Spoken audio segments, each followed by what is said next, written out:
Hey, this is Dr. Carolyn from Fish Family Chiropractic here, prepared to talk to you about the fourth principle of chiropractic.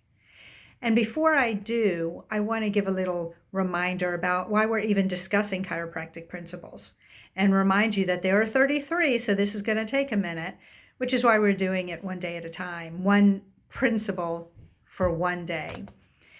Before I go right into discussing this fourth principle, which is called the Triune of Life, I wanted to give a little history lesson, if you will, just to correlate why this is so significant for us as chiropractors and for you all as chiropractic patients.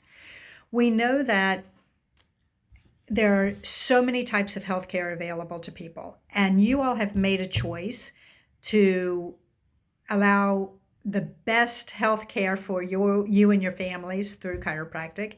And we support that and we celebrate that.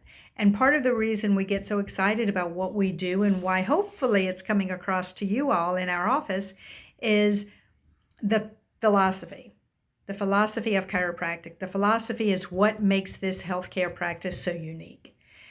We go into more of that, and there's going to be a lot of things that I talk about in the next minute or so that require its own video at another time. So bear with me on that. But I'm going to take you back 126 years to September of 1895 in Davenport, Iowa, when the first chiropractic adjustment was delivered.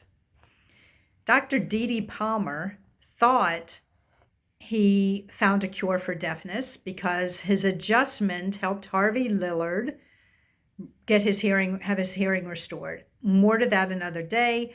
But the significance of this is that he was so excited and wanted to keep this healthcare avenue available to himself and his son and those people close to him, where his son, Dr. BJ, says, no, there's more to it.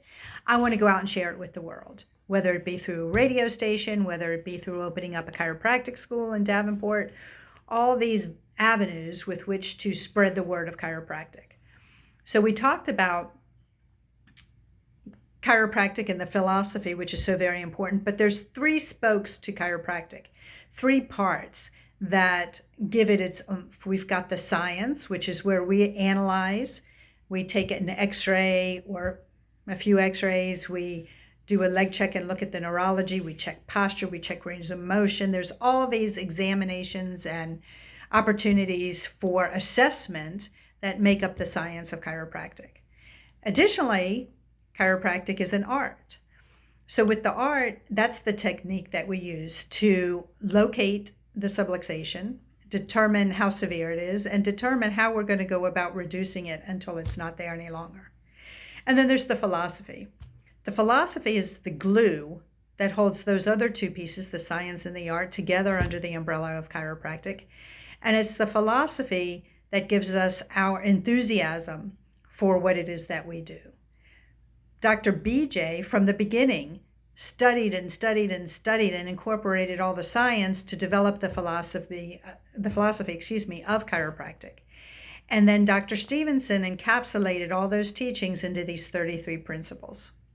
So today, when we talk about principle number 4, it's entitled the Triune of Life. So here we go again. 3, science, philosophy, and art of chiropractic. And the Triune of Life, also 3. Here we're talking about intelligence, matter, and force. All 3 are intricately connected and necessarily connected to each other. We know that intelligence gives us matter, and that matter allows intelligence to run through it. And the thing that connects those two is force. So we go from our universal intelligence to the life force that runs through us. And we recognize that one can't stand alone, that we've got intelligence, matter, and force. More on that concept tomorrow when you tune in for chiropractic principle number 5. Looking forward to that. Have a great evening.